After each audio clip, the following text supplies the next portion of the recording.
वाचण्याची आजही आहे. तर आमच्याकडे तसं बघितलं तर अवेअरनेस आजूबाजूचा हा बराच होता. परिवारही सामाजिक क्षेत्रात होता. त्यामुळे मला असं कधी असं नव्हतं की मी जर्नलिस्ट बनणार आहे, असं माझा कधी एम नव्हता. ती प्रोसेस खूप सहजरित्या होऊन गेली.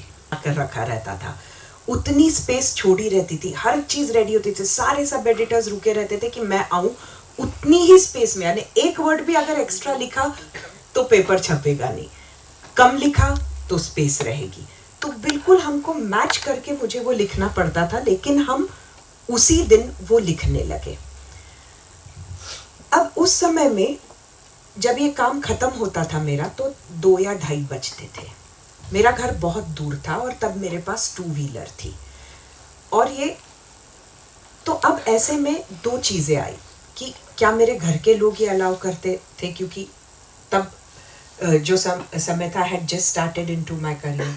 दूसरी तरफ ये था कि ऑफिस ने तो ये चैलेंज एक्सेप्ट कर ली थी. मैं हितवाद नाम का जो सेंट्रल इंडिया का, it is the largest circulating English daily, उसमें काम कर रही थी.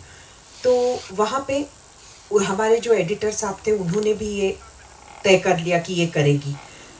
तो दोनों को तय करना ज़रूरी होता है. लेकिन 2 बजे उस समय में घर वापस जाना इतने दूर बहुत डिफ़िकल्ट था. आज पिकअप ड्रॉप सिस्टम है, आज उसके लिए कानून है, तब नहीं था. तो एडिटर साहब खुद मुझे रात को वो खुद रुकते थे. जिस दिन मुझे रिपोर्टिंग आकर करना है रात को 2 या 2:30 बजे, तो फंशिकर सर खुद आकर रुकते थे. उनकी कार में मेरी स्कूटर वहाँ रख देती थी मैं, वो मुझे अपने घर ड्रॉप करने आते थे. अगर किसी वजह से वो नहीं आ पाते थे तो वो किसी सीनियर एडिटर को वो जिम्मेदारी देकर जाते थे कि इसको घर तक छोड़ना है आपको. तो उस ज़माने से लेकर आज में बहुत बदलाव हुआ है. और डेस्क पर आज भी कई जगह है जहाँ पर number of women are more than number of men. Reporting में भी आज आपको बहुत लड़कियां दिखेगी. यानी मैं पहले के, it's a very progressive rate. लेकिन अगर तुलना में कम है कहीं तो वो ज़रूर बढ़ेगी. लेकिन ये चॉइस जो है, ये कई लेवल पर आपको आज भी करना पड़ता है. विमेन खुद ही कई सारी चॉइसेस कई बार बाद में कर लेती है, जिसमें वो खुद भी स्टेप बैक करना चाहती है. क्योंकि अगर आप डेस्क पर है तो आपका लिमिटेड समय होता है, इसलिए डेस्क पर नंबर बढ़े. लेकिन रिपोर्टिंग में अब अगर हम यहाँ बैठे, अभी कृष्णा को कुछ घटना घटती है, उसको यहीं से आधा छोड़कर जाना पड़ेगा. और अगर उस घटना के रैमिफिकेशंस रात के 2 बजे तक चलेंगे तो कृष्णा को वो कवर करते ही रहना पड़ेगा.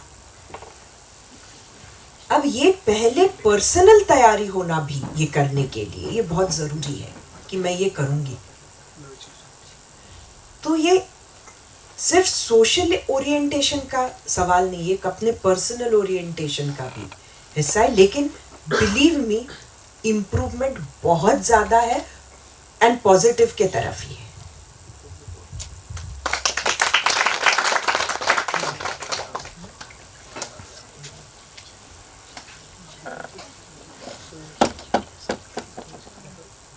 As a journalist, what should be our thinking about government, current government, like pro government, against government, या फिर critical journalist होना चाहिए? सी, मुझे लगता है कि आपको कुछ सोच के जाना नहीं चाहिए. अगर आप जर्नलिस्ट है तो मुझे लगता है जो जैसे हो रहा है उसको ऑनेस्टी से, क्रेडिबिलिटी से और टोटल अवेयरनेस से दिखाइए. अवेयरनेस क्या देता है? Awareness gives you the ability to question. Credibility, honesty gives you the sense कि जो सामने वाला कह रहा है उसको मैं जस्ट चाह रहा हूँ, इसलिए गलत नज़रिए से नहीं देखूँगा. क्योंकि हम खुद भी जानते हैं कि कई बार अगर मुझे किसी से आर्ग्यूमेंट में ही पढ़ना है तो it is very easy to do it. अगर मुझे उसको एक ऑनेस्ट जजमेंट करना है कि सामने वाला जो कह रहा है वो क्या है, पर अगर फिर भी मैं चाह रही हूँ कि मैं उसे सेंसेशनलाइज करूँ तो पॉसिबिलिटी है. सो और क्रेडिबिलिटी की बात ये है कि क्रेडिबिलिटी के बगैर तो जर्नलिज्म में कोई मतलब नहीं है. It is not just about your own belief in yourself. It is about the trust which the society has laid in you. It is about fostering trust for the profession also. ये 3 चीज़ें आपको होना ज़रूरी है government को report करते समय. मुझे लगता है आपको मैं प्रो होके जाऊंगा ये सोचने की ज़रूरत नहीं है, मैं एंटी होके जाऊंगा ये सोचने की ज़रूरत नहीं है, क्रिटिकल होकर जाऊंगा ये सोचने की जरूरत नहीं, मैं ऑनेस्ट होकर जाऊंगा, ये ज्यादा इंपॉर्टेंट है. मैं जो लिखूंगा उसमें क्रेडिबिलिटी रहेगी और मेरे में इतना अवेयरनेस है कि मैं सही सवाल पूछूं. मेरे परसेप्शंस पहले से बने हुए नहीं है, इसको तो देना है मेरे को, बिल्कुल टोकना है. ये एटीट्यूड से जाने की जरूरत नहीं है. बैलेंस्ड जर्नलिस्ट को बैलेंस रखना है.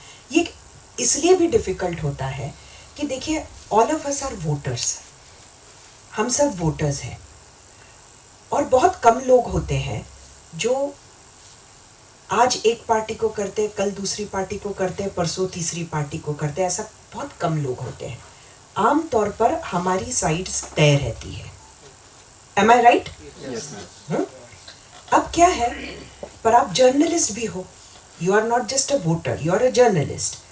सवाल वहाँ आता है, as a voter you have a right to choose your side, but as a journalist आप ज़्यादा अवेयर हो, क्योंकि आपको कई चीज़ें जो वोटर करके समझती नहीं है वो जर्नलिस्ट करके समझ में आना शुरू हो जाती है.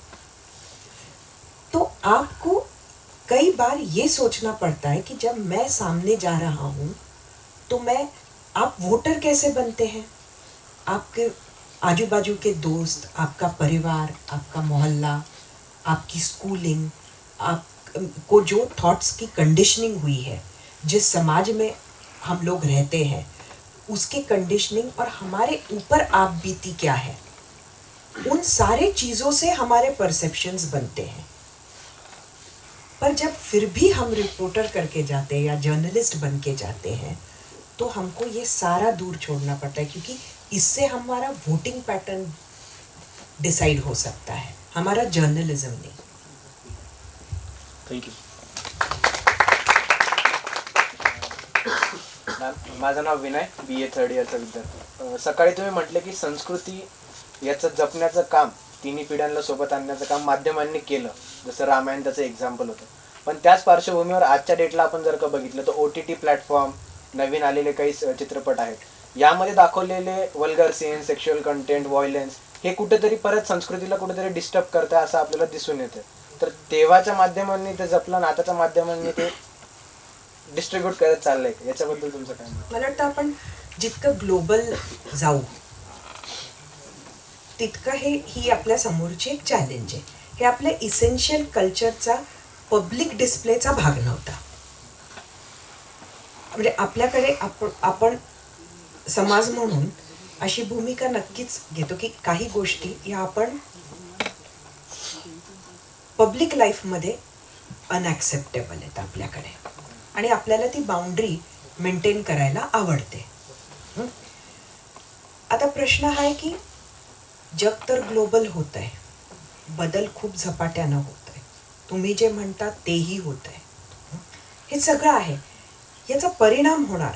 पण आपण आज ज्या फ्लक्समधनं जातोय त्याच्या आधी अनेक सिव्हिलायझेशन्स आहेत जगातल्या ज्या ह्या गोष्टीला सामोरं गेल्या आहेत, पण ते तिथेच थांबले असं नाही, ते त्याच्यातनंही पुढं जाऊन कुठेतरी अजून पोहोचलेले आहेत. पुढे काय होईल हे सांगता येत नाही. पण माध्यमसुद्धा आज कन्व्हेन्शनल माध्यम आणि मॉडर्न माध्यमच सध्या इतके इव्हॉल्व्ह होतात आहेत, जसं OTT, इट्स व्हेरी न्यू.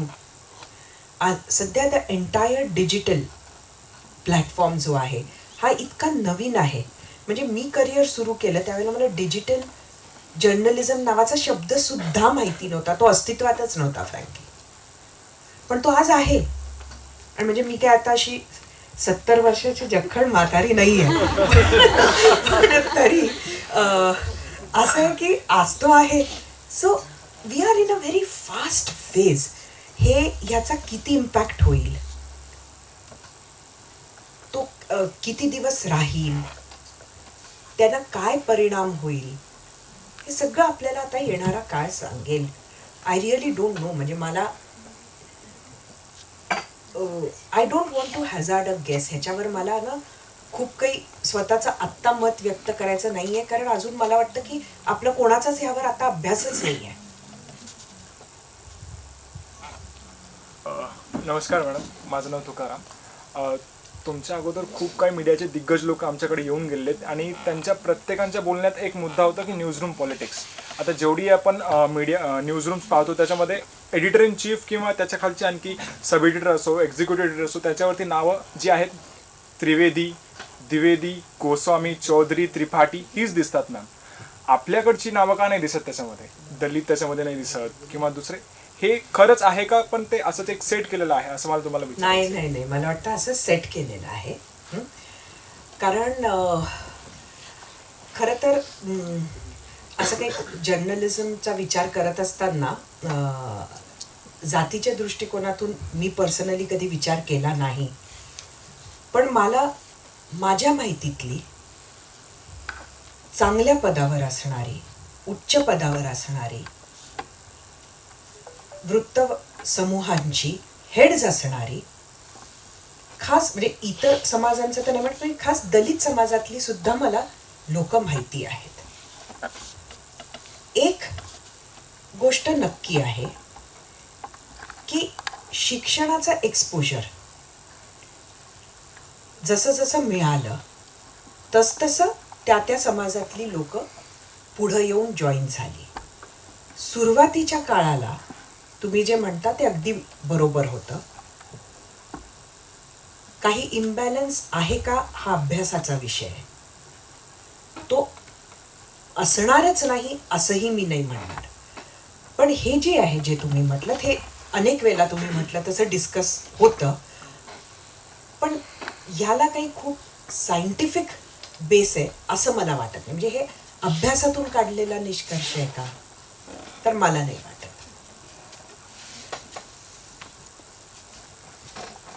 आणि मी आता ऑफहँड विचार करते, नाही सॉरी, म्हणजे मी मला संपवणार होती.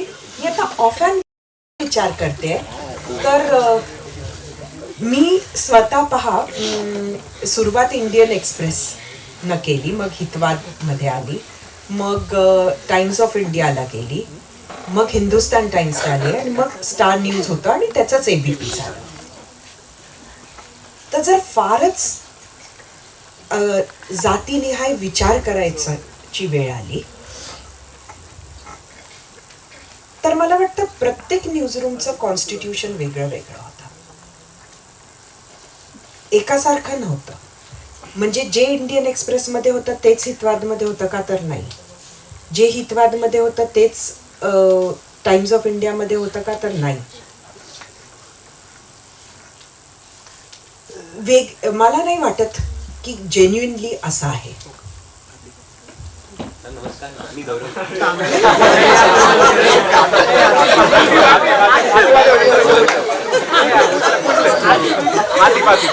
Ma'am, my name is Atif Ahmed Khan. मेरा सवाल ये है कि I didn't catch your name.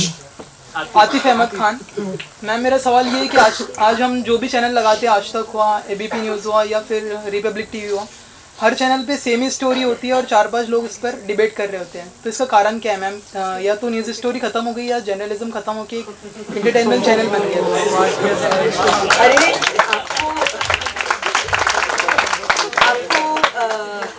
देखिए क्या है, the idea is to show उस दिन की खबर क्या है.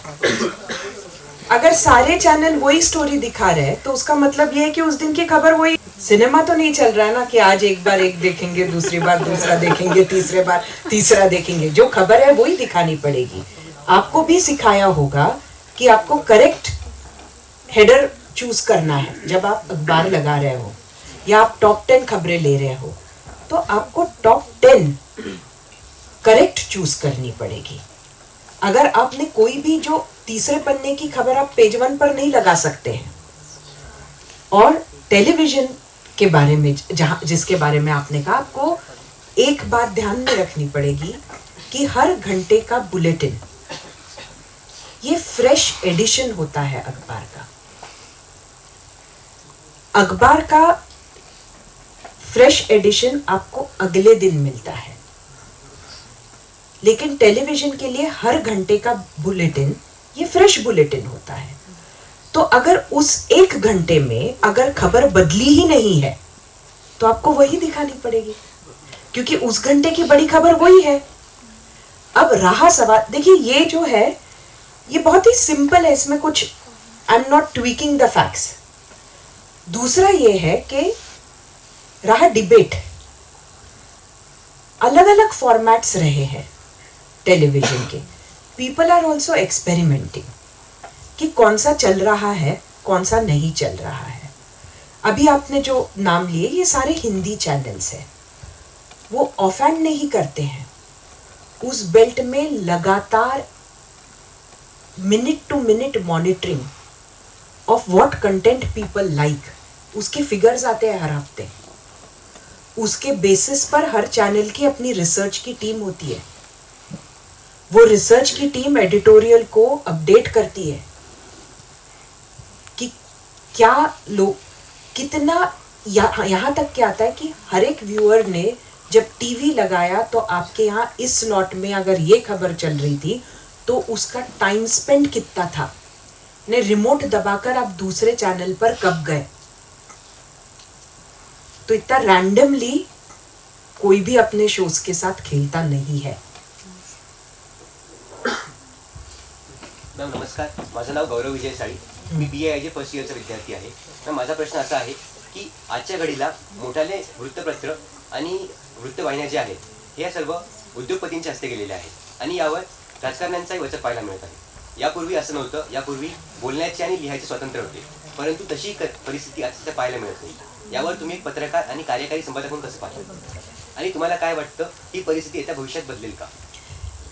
काही वाहिन्या ह्या गेल्या काळात काही उद्योगपतींना विकत घेतल्या आहे, बरोबरच आहे. It is a business.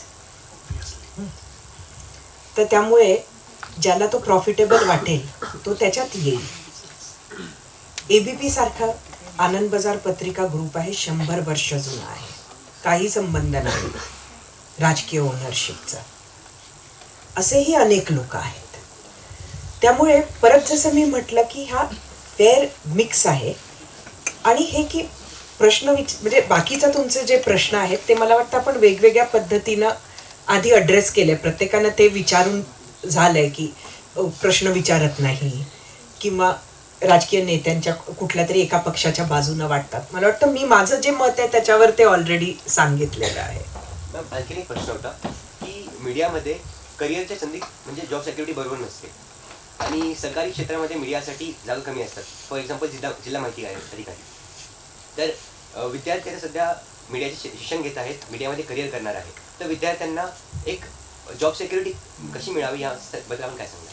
नाही, खरंच हे एक हा विषय असू शकतो, पण तो प्रायव्हेट सेक्टरचाच बेसिक प्रॉब्लेम आहे, तो नुसता मीडियाचा नाही आहे. अमेरिकेतून आपण पाहिलं की हायली एज्युकेटेड IT प्रोफेशनल्स हे ज्याला तो पिंक स्लिप हा शब्द आला, ते पिंक स्लिप घेऊन किती वापस आले. सो त्या काळात इकॉनॉमिक सिच्युएशन काय होते आहे, 2009-8-9च्या वेळेचं जे ग्लोबल डिप्रेशन होतं ते काय, त्याच्यात फक्त जर्नलिझमला तर त्याचा फटकाच नाही बसला, कोविडचा फटका हा जर्नलिझमच्या जॉब्सला बसला. आता तो का बसला ह्याचा पण आपण जर विचार केला तर वर्तमानपत्र लोकांनी घेणं बंद केलं, बिल्डिंगमध्ये कोणी येऊ नका म्हटलं. तुमच्याही घरी तेच केलं असेल. किती लोकांनी आपले सगळे वर्तमानपत्र कायम ठेवले? एक. ऐन कोविड म्हणजेच काय आहे की हा थॉट समाजातही नाही आहे आणि समाज तो करूही शकत नाही. आता त्यावेळेला वर्तमानपत्रांच्या थ्रू कोविड येत नाही, ह्याच्यासाठी कितीतरी कॅम्पेनही झालं पण लोकांनी ऐकलं नाही. मग काय होतं आहे, या बातम्या जी लोक आधी डिजिटलवर नव्हती ती लोक डिजिटलवर वाचायला लागली, मोबाईलवर बातम्या वाचायला लागले. त्यामुळे कोविडच्या काळानंतर लोक वापस जाणारी जी संख्या होती, म्हणजे एक 60% लोक सुद्धा वर्तमानपत्राकडे वापस गेलेले नाहीये. आधी असं म्हटलं जायचं की टेलिव्हिजन आल्यानंतर आणि एवढे चॅनल्सचा असा सुळसुळाट झाल्यानंतर असं म्हटलं जायचं की टेलिव्हिजन चॅनल्समुळे वर्तमानपत्र मरतील. असं कधीच झालं नाही. पण कोविडनं त्यांना बऱ्या प्रमाणामध्ये मारला आणि त्याचा परिणाम जो आहे तो तुम्हाला वर्तमानपत्रातल्या जर्नलिस्टवर दिसला. आता अशी आर्थिक परिस्थिती ही जशी IT सेक्टरवर कधी आली, कधी कोणावर आली, ही येऊ शकते. पण हे बेसिकली हा प्रायव्हेट सेक्टरचा प्रॉब्लेम आहे आणि शाश्वत पाहिजे वेलफेअर स्टेटमध्ये. हा आता सगळ्यांनाच प्रश्न आहे की सरकारी नोकऱ्यांमधले प्रॉव्हिडंट फंड किंवा पेन्शन ज्या पद्धतीचे होते ते ह्या करिअर्समध्ये तेवढ्यानं नाही आहेत. त्यामुळे येणाऱ्या काळात काय करायचं, आणि आपल्याकडे US किंवा अशासारखी सिस्टीम नाही आहे की जिथे आपल्याकडले वयस्क पॉप्युलेशनची थेट काळजी स्टेट ही चांगल्या क्वालिटीनं घेते, तर हेही नाही आहे आपल्याकडे. त्यामुळे ह्याच्यातनं हा प्रॉब्लेम आहेच. आणि त्यात जो तुम्ही प्रॉब्लेम सांगितला नाही पण तोही असू शकतोय की बरीच डिस्पॅरिटी आहे आपल्याकडे. म्हणजे जर्नलिझमसाठी काही पे स्टँडर्ड नाही, जे प्रायव्हेटचा परत एक भाग आहे, प्रायव्हेट कुठल्याही सेक्टरचा तोच जर्नलिझमचा पार्ट आहे की काही इतक्या सॅलरी मिळालीच पाहिजे असं काही नाही आहे. म्हणजे वेज बोर्ड्स वगैरे होते पण आता त्या वेज बोर्डला काही एका पॉईंटच्या बियॉन्ड काही अर्थ नाही. मनीसाना वेज बोर्ड हा शेवटचा आला, वर्तमानपत्रांना लागू झाला, त्याच्या पलीकडे काही नाही आहे. तर आता ह्याच्यातनं काय मार्ग निघतो हे सांगता येत नाही. पण एकट्या जर्नलिस्टची ही परिस्थिती नाही आहे, ही बेसिकली प्रायव्हेट सेक्टरची परिस्थिती आहे. नक्की टॅकल कसं करायचं नाही माहिती मला.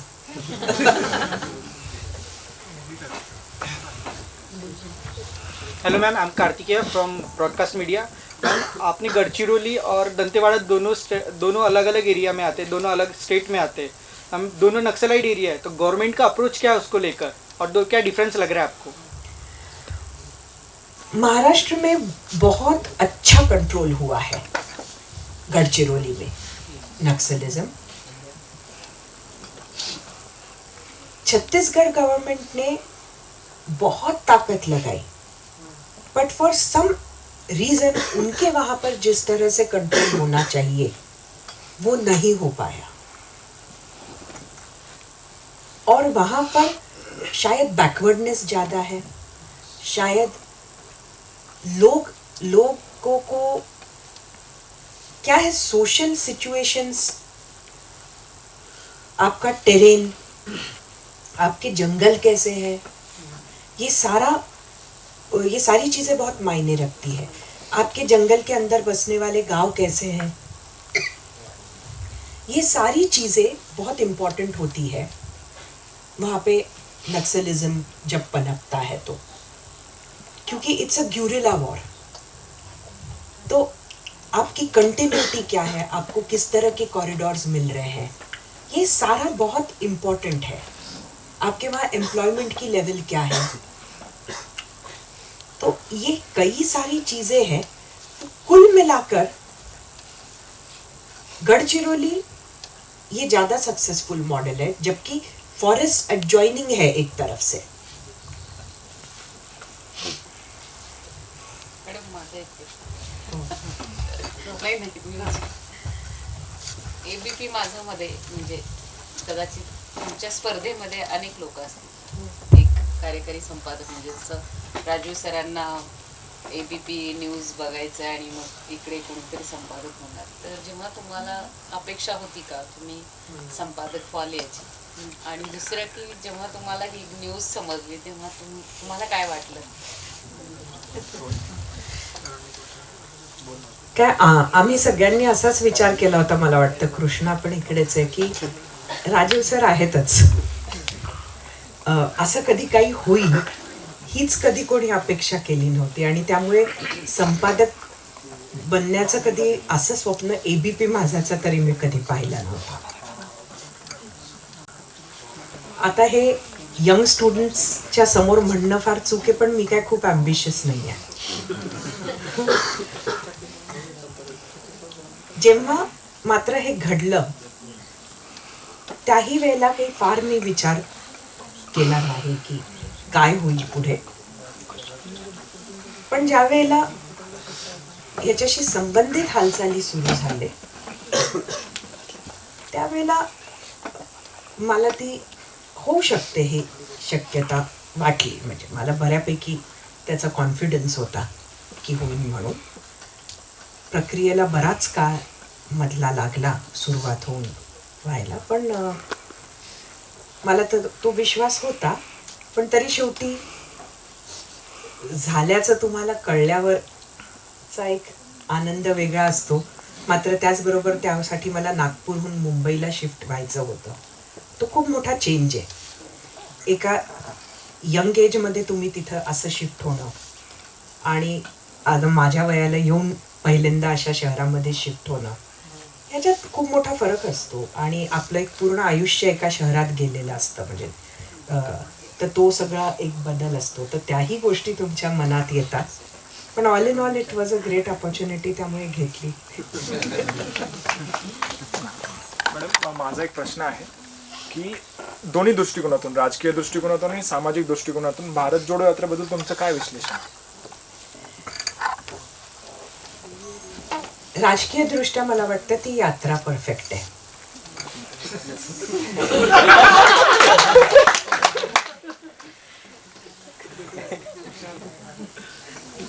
सामाजिक दृष्ट्या सुद्धा चांगलं आहे.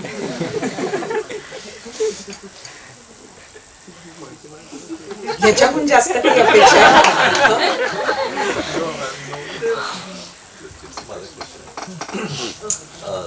साधारणपणे 10 वर्षांआधी रेकॉर्डेड न्यूज बऱ्यापैकी चालायच्या. म्हणजे रिपोर्टरने फीड पाठवणं आणि मग ती एडिट होऊन मग ती बुलेटिनला येणं वगैरे झालं. मागच्या 4-5-6 वर्षांमध्ये लाईव्हचं प्रमाण जास्त म्हणजे एखादी न्यूज येते की इमिजिएटली रिपोर्टरला लाईव्ह येऊन ती न्यूज द्यावी लागते. 10-12 वर्षांनी ते प्रमाण कमी होतं.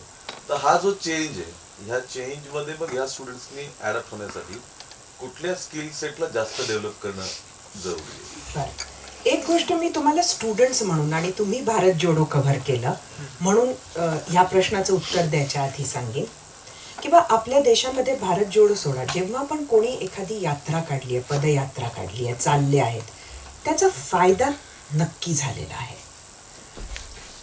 त्याच्यातनं काहीही नाही मिळालं पॉझिटिव्ह असा आपल्या देशातला इतिहासच नाही आहे. मग वेगवेगळे लॉंग मार्चेस आपल्या देशात निघालं, काही असेल ते सगळं. आता ह्या यात्रेला कव्हर करताना मी तो इश्यू वाचेन. ह्या प्रश्नांची उत्तरं तुम्ही सुद्धा घेतलीत का हे मी विचारेन. की ही यात्रा जेव्हा सुरू झाली तेव्हा गुजरातची निवडणूक होणार हे माहिती होतं. मग यात्रेनं गुजरात डावलून यात्रा केली. त्याचे काय परिणाम आहेत, त्याचे काय दुष्परिणाम आहेत, त्याच्या पाठीमागचं इंटेन्शन काय आहे. राहुल गांधी हा सगळ्यात स्टार फेस आहे काँग्रेसचा, अध्यक्ष कोणी असो, राईट. मग काँग्रेसची इतकी एनर्जी इथे लागली आहे तर त्या एनर्जीची गरज दुसरीकडे आहे का काँग्रेसला आजच्या घटकेला? हा एक प्रश्न. ही यात्रा म्हणजे हे जे आपण म्हणतो ना की ही जे प्रश्न आहेत ते आपल्याला कुठली प्रश्न पडली पाहिजे. मला भारत जोडो काय वाटतं हे इम्पॉर्टंट नाही आहे. आपल्याला जर्नलिस्ट म्हणून काय प्रश्न पडली पाहिजे.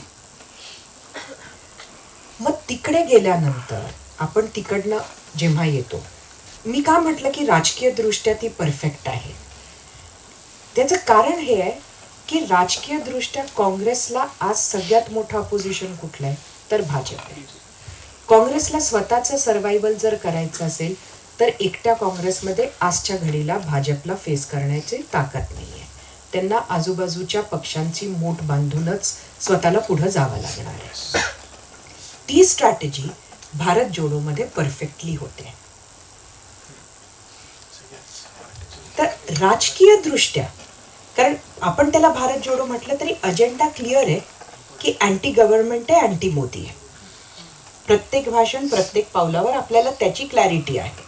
मग जर हाच राजकीय अजेंडा आहे तर मग ते बरोबर जातात आहेत. उरलं सामाजिक. मग सामाजिक अजेंडा ह्याच्यातनं जो मी म्हटला की तो कितपत फुलफिल होतो आहे, याचा फायदा कोणीही चाललं की होतच आपल्या देशात. असं नाही की नाही होणार, पण तो किती होणार हे नाही सांगताय.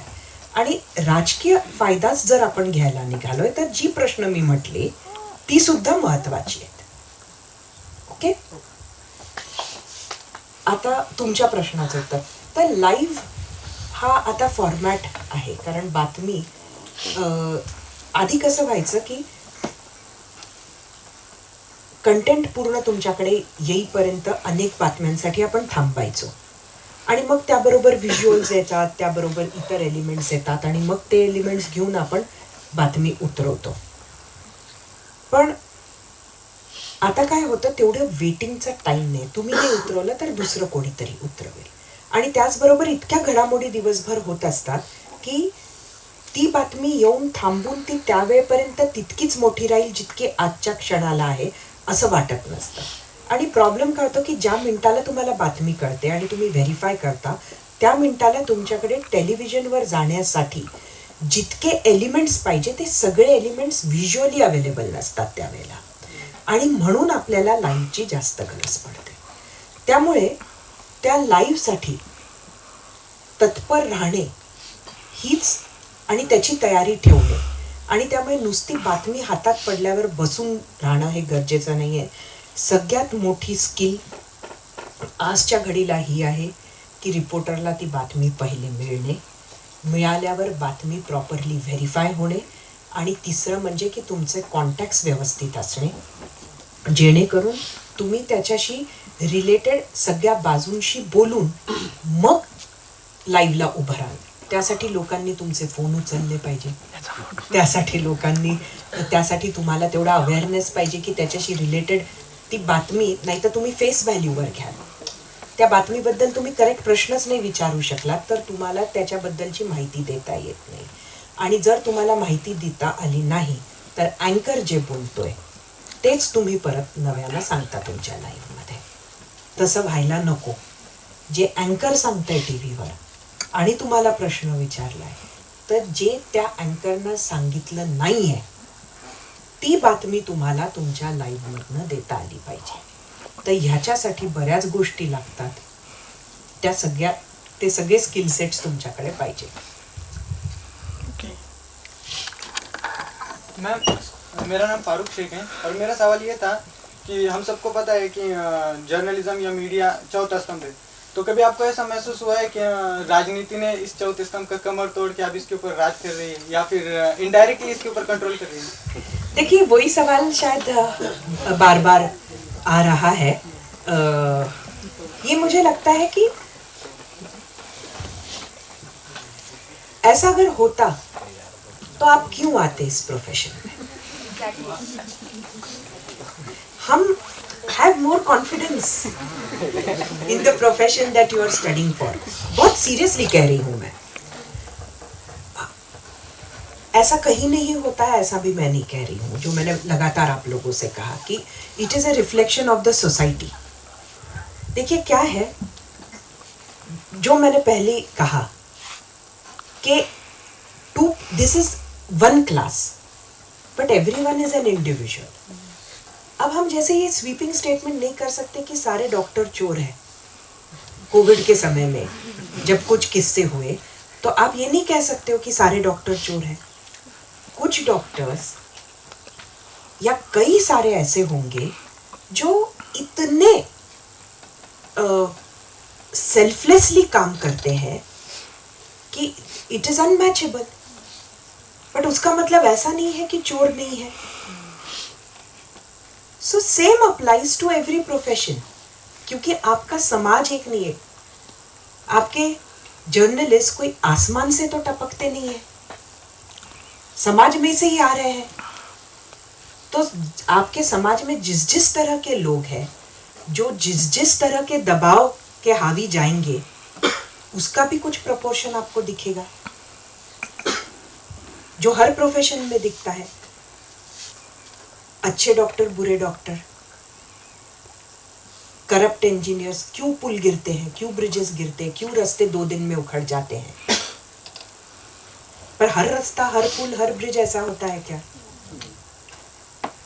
सो मुझे क्या लगता है कि हमने सोचना चाहिए कि वही सवाल, करेक्ट सवाल and correct awareness as journalist हमने हमारे प्रोफेशन को लेकर भी करनी चाहिए. And we should have more trust. हमने ये प्रोफेशन चूज किया है, trust more in this profession.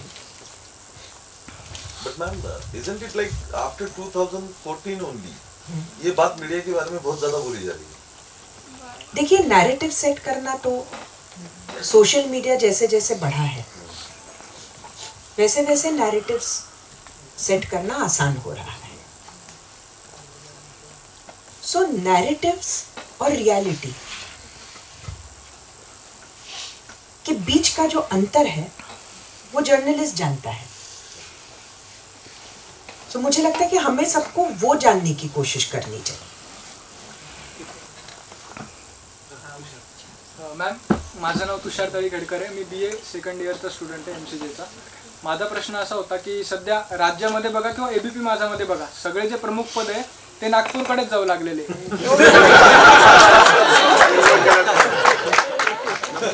अरे शिंदे साहेब ठाण्यातले आहेत, असं काय करता? तुम्ही एका चांगल्या मोठ्या संपादक आहात चॅनलच्या, तर तुम्हाला ही माझ्यापेक्षा चांगली गोष्ट समजू शकते की मला काय म्हणायचं मी आता माझ्या 11वी पासून ते आता मी सेकंड इयरला आहे. एवढ्या काळामध्ये मी 3 सरकार पाहिले, 3 मुख्यमंत्री पाहिले. तर मग या दृष्टीने मी मीडियाकडेही बघू लागलो. पण मग राज्यामध्ये ती जी पॉलिटिकल स्थिरता जी म्हणतोय आपण, ती येऊ नाही लागली. तर मग ती येण्यासाठी मीडियाची पण मी बघू लागलो. एक भूमिका ठराविक होत नाही की काय करावं नेमकं. मीडिया एक गोंधळल्यासारखी किंवा बावचळल्यासारखी व्हायला लागली. म्हणजे सॉरी, मी असा चुकीचा शब्द. तर मग याच्यामध्ये तुम्ही एका मोठ्या कार्यकारी संपादक, एका मोठ्या चॅनलच्या, तुमच्या दृष्टिकोनातून कसं बघता याच्याकडे? मला तुझा प्रश्न अशासाठी नाही अजून कळला. तुम्हाला सांग ना, थोडे उदाहरणं दे की मीडिया बावचळली म्हणजे नक्की कशी बावचळली. थोडस एक सिक्वेन्स मी सांग. सध्या जर बघायला गेलं तर आपण ते 2.5 दिवसांचं सरकार आलं, त्यामध्ये तर कुठल्याही मीडियाला किंवा कुठल्याही मीडिया चॅनलला सुगावच नव्हतं की असं काही होणार आहे किंवा काही. हा एक माझा पहिला मुद्दा. नाही म्हणजे कसं, म्हणजे काय, म्हणजे काहीच गोष्टी मीडियाला न कळत होत नाही असं तू मानतोस, then that is very good. असं तुझं मानणं आहे का? म्हणजे हे लॉजिकल आहे का? तुम्हा लोकांना हे लॉजिकल वाटतंय का? माझं काय म्हणणं आहे, आजचा जो आपला संवाद आहे ह्याच्यामध्ये तुम्हाला एक सिक्वेन्स सांग की बावचळलं म्हणजे मीडिया बावचळली, तर ह्याचं मला एक सिक्वेन्स सांग की हाऊ 3 सरकार आली, तर हाऊ एक कुठलंही चॅनल घे, ABP माझा घे, आणि मला ॲज अ व्ह्युअर सांग की आपण जेव्हा असं म्हणतो की मीडिया बावचळली तर नक्की काय? You should have proofs. Ma'am, की त्यांना ना नेमकं कळत नाही की सध्या. अरे म्हणजे काय? हा मी सांगतोय ना मॅम, तेच सांगतोय की जे 2.5 दिवसांचं सरकार आलं जे आपण पाहिलं, तर मग त्यामध्ये एकाही मीडिया चॅनलला किंवा पर्टिक्युलर तुम्ही तुमचं मीडिया चॅनल आता बोलल्या, कोणालाही सुगावा नव्हता. की म्हणजे एका पत्रकाराचं मुख्य काम जे असतं की त्याला त्या घटनेच्या विषयी किंवा त्याची माहिती असणं अत्यंत आवश्यक असतं, ते नाही झालं. त्यानंतर आता परत हे सरकार आलं, यामध्ये कुठे काहीच नव्हतं कोणाचं. तुला कसं कळलं की हे सरकार आलं? कोणी सांगितलं? नाही म्हणजे आता सध्याची जी आपण कंडिशन बघू लागलो त्यानुसार कुठलाही नाही नाही म्हणजे मग कळलं कसं, म्हणजे हे लोक नॉट रिचेबल आहेत, काही लोक एका पक्षाची, इथपासून मीडियानं रिपोर्ट केलं. एनिवे ऐक बस लेट अस मॅम एक बोलू. सांग. पण ठीक आहे तुम्ही हे बोलता इथे मी चुकलो असेल, पण मे बी मग ते जेव्हा सरकार आलं तिथे डायरेक्ट शपथविधीच्या वेळेसच झालं ना. बस मी तुला तेच सांगते. नाही तुझं म्हणणं बरोबर आहे की ती गोष्ट कोणालाच कळली नाही. न कळणे आणि बावचळणे ह्याचं काही कनेक्शनच नाहीये. आणि मी बोललो ना मॅम तुम्ही फ्लो मध्ये बोलून गेलो. नाही ऐक ना, म्हणून तुझा प्रश्न जो आहे तो प्रश्न तुला फक्त एवढाच आहे की मीडियाला 2.5 दिवसाचं सरकार येणं हे का कळलं नाही. हा म्हणजे तुझ्या पूर्ण नॅरेटिव्ह मध्ये मला प्रश्न एकच दिसतोय की मीडियाला 2.5 दिवसाचं सरकार आलं नाही, येणार आहे हे कळलं नाही, नक्की कळलं नाही. हे मीडियाचं अपयश आहे की हे त्या मीडियाला कळायला पाहिजे होतं.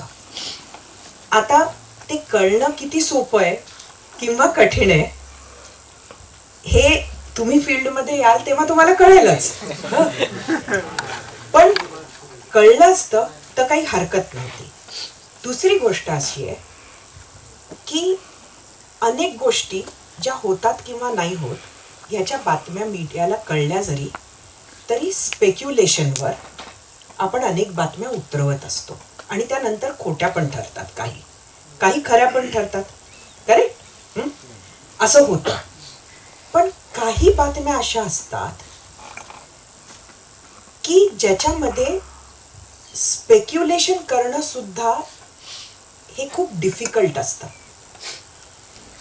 आज सुद्धा पदोपदी आम्हाला रोजच्या मीटिंगमध्ये हा निर्णय घ्यावा लागतो की ही ऑफ द रेकॉर्ड माहिती आहे. आणि आता इथे कृष्णा बसलाय. आज तुमच्या औरंगाबाद मधली तुमच्या कोणाही पेक्षा काय घडतं आहे जे दिसत नसेल ते आज कृष्णाकडे त्याची माहिती आहे. प्रश्न काय आहे की कृष्णा ती प्रत्येक माहिती चॅनलवर टाकू शकेल का? कारण टाकताना सुद्धा तुम्हाला काहीतरी बेसिक निकष लावावे लागतात. आणि दुसरी गोष्ट अशी असते की काही गोष्टीची पॉसिबिलिटी इतकी कमी असते की आपण कुठली गोष्ट टाकतोय ह्याची जजमेंट तुम्हाला घ्यावी लागते. त्यामुळे तेवढी जजमेंट कोणाला आली नाही हे नक्कीच अपयश आहे. पण ती येणं इतकं सोपं नाही आहे हे पण तेवढंच आहे. उरला रेस्ट ऑफ द प्रश्न. मीडिया बावचळलेली नाही आहे. प्रश्न कसा आहे की तुम्हाला काय एखाद्याच्या बाजूने दाखवलं, एकच बाजू दाखवत राहिलं तर प्रो म्हणाल, दुसरीच बाजू दाखवत राहिलं तर अँटी म्हणाल किंवा प्रो धिस प्रो दॅट म्हणाल. मीडियानं जर काहीच भूमिका न घेता ॲज इट इज दाखवलं तर बावचळलेलं म्हणाल. प्रश्न कसा आहे की मीडियानं नक्की काय केलं पाहिजे. पण ॲक्च्युली ज्याला तू बावचळलेलं म्हणतोय ना ते माझ्या मते, माझ्या लेखी ते सगळ्यात बेस्ट जर्नलिझम आहे. त्याचं कारण हे आहे की एक अगदी, आणि हा फार ट्रेडिशनल म्हणजे जी जुनी संपादक मंडळी होती त्यांनी जे शिकवलं त्यातला भाग सांगते. तो आज खूपसा अप्लाय होत नाही. एखादा रिपोर्टर किंवा जर्नलिस्ट कोण असतो तो पोर्टर असतो. पोर्टर म्हणजे काय? हमाल. त्याला फक्त बातमी इथली तिथे, तो फक्त तो तेवढा, he is like a postman. ह्या पॉइंट पासून त्या पॉइंटला, सोर्स पासून वाचकापर्यंत, सोर्स पासून दर्शकापर्यंत नेणारा तो फक्त पोस्टमन आहे. त्यांनी त्याच्यामध्ये स्वतःचं जास्तीचं काहीही कमी जास्त करू नये.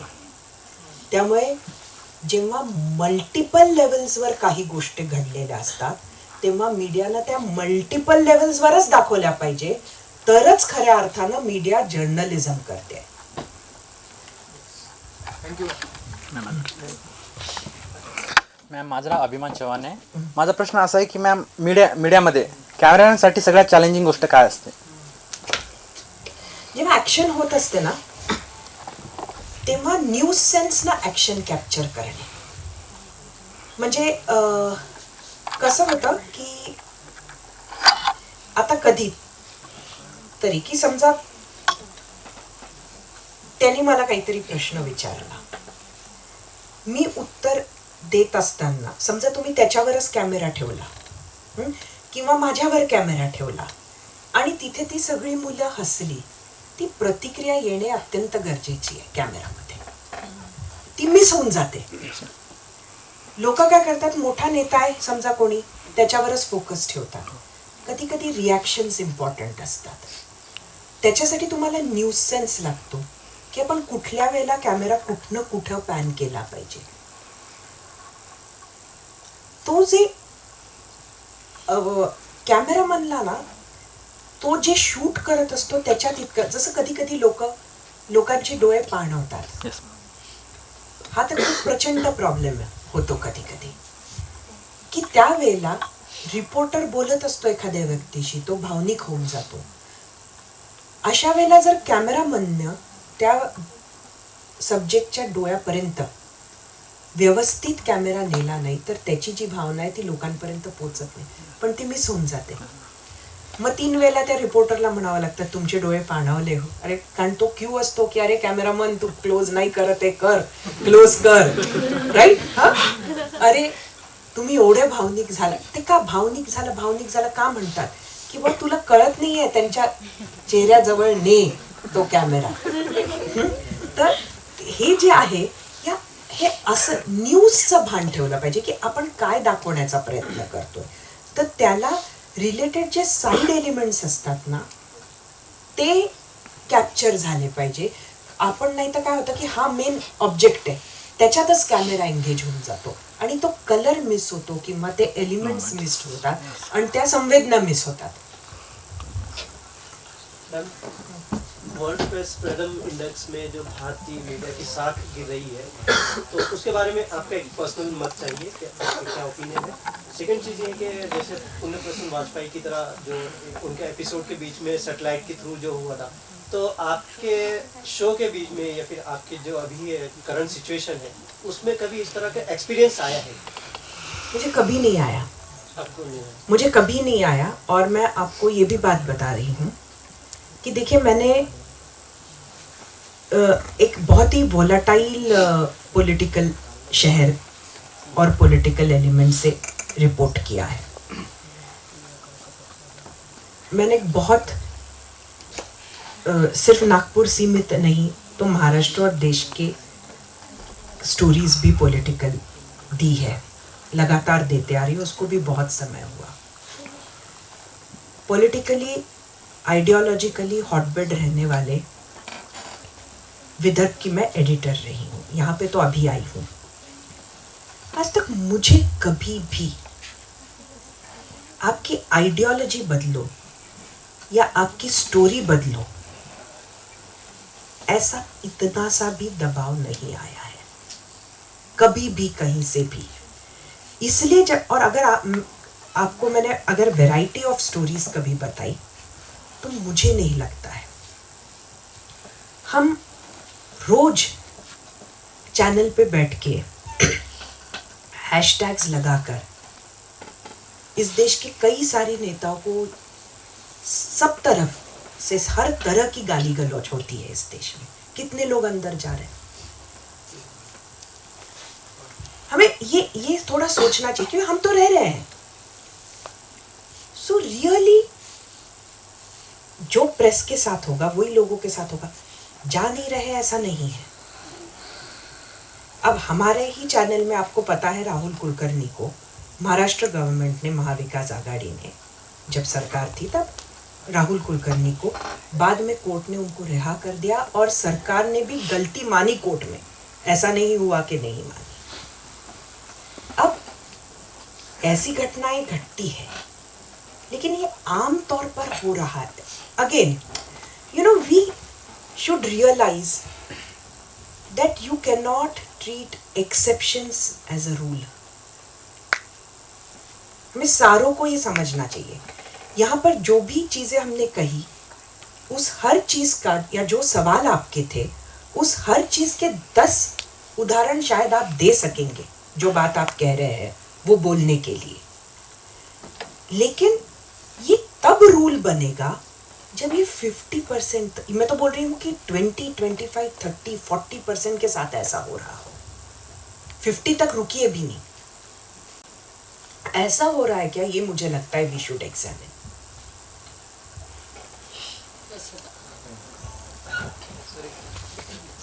ठरवून घ्या दोघं पैकी एक कोणी.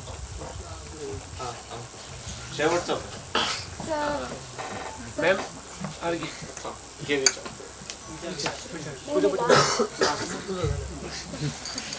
मॅम तुमची ही म्हणजे इथं कार्यकारी संपादक येण्याच्या आधी तुम्ही विदर्भ ब्युरो चीफ होता. तर बऱ्याच वेळेस काय होतं, चॅनल लावतो आपण, तर काय होतं मुंबईतला ईस्टर्न एक्सप्रेसवेला वाहतूक जर ब्लॉक झाली तर त्याची न्यूज लगेच होते, लोकल उशिरा झाली त्याची न्यूज होते, मुंबई, पुणे, ठाणे, MMRDA तिथंच न्यूज. तर तुम्ही विदर्भातून आले, इतके दिवस तुम्ही विदर्भात होतात, किंवा मराठवाड्याचा आपण जर बोलूयात, तर आता अशी अपेक्षा करायला हरकत नाही का ह्या न्यूज ग्रामीण भागाच्या किंवा तालुका लेवलच्या किंवा गावातल्या न्यूजला एक स्थान मिळत नाही पर्टिक्युलर प्राईम टाईमच्या शोजमध्ये किंवा इकडे तिकडे. म्हणजे मुंबईत काही झालं, नेत्याचा कॉन्वॉय चालला तर त्याचंही फॉलो करून त्याची न्यूज होऊन जाते, राजभवनला पोहोचले, मंत्रालयात गेले, तर बाकीच्या गोष्टी मग त्याच्यात मागं पडतात. अतिवृष्टी झाली आता विदर्भात, त्याची बऱ्यापैकी न्यूज झाली, 1-2 दिवस चाललं ते, पण नंतर अचानक एखाद्या पॉलिटिकल नेत्याचं स्टेटमेंट आलं, ते सगळं पुन्हा मुंबई सेंटरिक झालं. तर मग हे याच्यात काय वाटतं मॅडम तुम्हाला, म्हणजे हे रिजनल इम्बॅलन्स जो आहे हा न्यूजचा, याच्यात तर काय वाटतं? प्रयत्नशीलच आहे असंच म्हणायला पाहिजे. ॲक्च्युली खूप ही जी भावना आहे ना, ही मला वाटतं इफ आय एम ऑनेस्ट, सगळ्या वेगवेगळ्या ठिकाणचे रिपोर्टर्स तुमच्याशी खूप अग्री करतील आमचे. पण कसं आहे की असं अनेक वेळेला होत असतं, पण ह्याची संपूर्णता दखल घेऊन जर तुम्ही आता बघितलं, म्हणजे मी फक्त माझ्याच चॅनलपुरती बोलू शकते, मी काही इतरांच्या चॅनल्सबद्दल नाही बोलणार, पण आपण सकाळी हा सकाळचा संपूर्ण वेळ हा आपण ग्रामीण सेंट्रिक करतो आणि आपण खूप उशिरा शहर सेंट्रिक जातो. त्याचबरोबर अर्ली इव्हनिंगचा जो वेळ आहे तो आपण बऱ्यापैकी ग्रामीण भागांनाच देत असतो आणि तो देत आलो आहे. त्याच्यात अजून इम्प्रूव्हमेंट आपण आत्ता अशी केली आहे की आपण दर बुलेटिन ABP माझाचं एक तर 7च्या 70, 8च्या 80, 9च्या 90 आणि 100 असं आपण 10च्या बातम्या सुरू करतोय. आता ह्या बातम्या मुंबई सेंट्रिक असूच शकत नाही. 80 आणि 90 जर बातम्या आपण एका बुलेटिनच्या सुरुवातीला देतोय, त्याच्यानंतर ब्रेक होतो, त्याच्यानंतर आपण बातमी एका वाक्यात घेतो, त्याही एवढ्या बातम्या चालणार नाही. आपल्याकडे गाव तिथे माझा आहे, तर आपल्याकडे हे रिफ्लेक्शन प्रचंड प्रमाणात वाढलं आहे. म्हणजे मी तुम्हाला म्हणेन की, आणि ही डेव्हलपमेंट आहे ना आपली 1-1.5 आठवड्याची आहे. हा जो आपण पुढचा चेंज जो केला आहे तो तुम्ही पहा आणि मला कळवा. आय एम शुअर तुमची ही तक्रार राहणार नाही. तुम्ही आत्ता जस्ट कन्सिस्टंटली चॅनल पहा, तुम्हाला अख्ख्या महाराष्ट्राचं रिफ्लेक्शन दिसेल. Ma'am, as we have started our journalism journey now, so I want to know that in your point of view, what is the importance of a journalist, and also which is the most remarkable incident of yours as a journalist? Oh, the latter is a very difficult question, but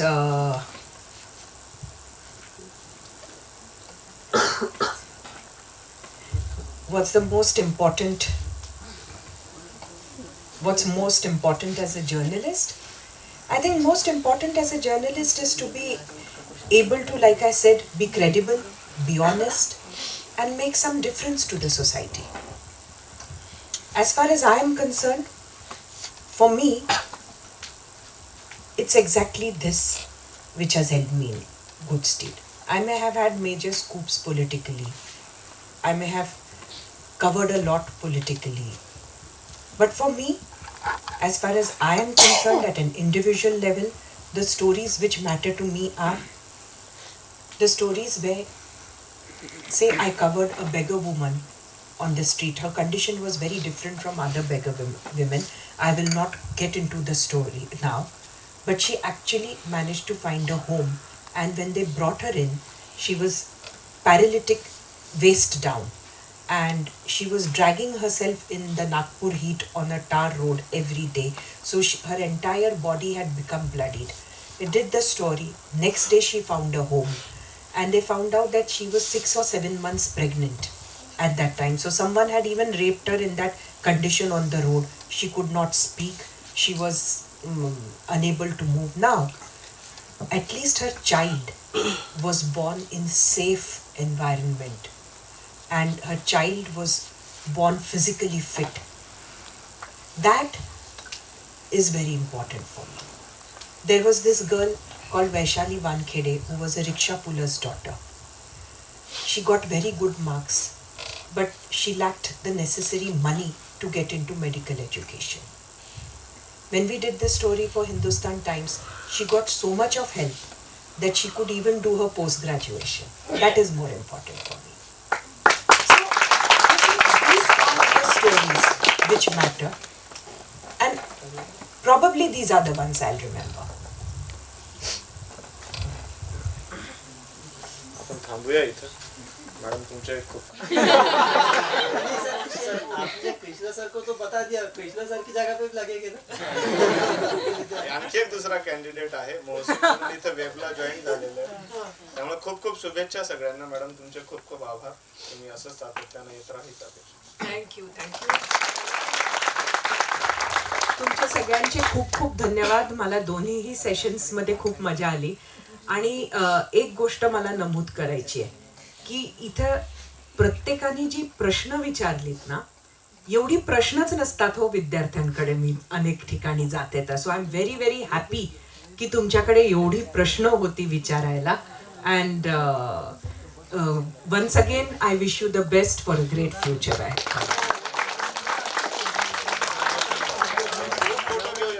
तुम्ही जागेवरच उभे राहा. नाहीतर इथं जवळ येऊन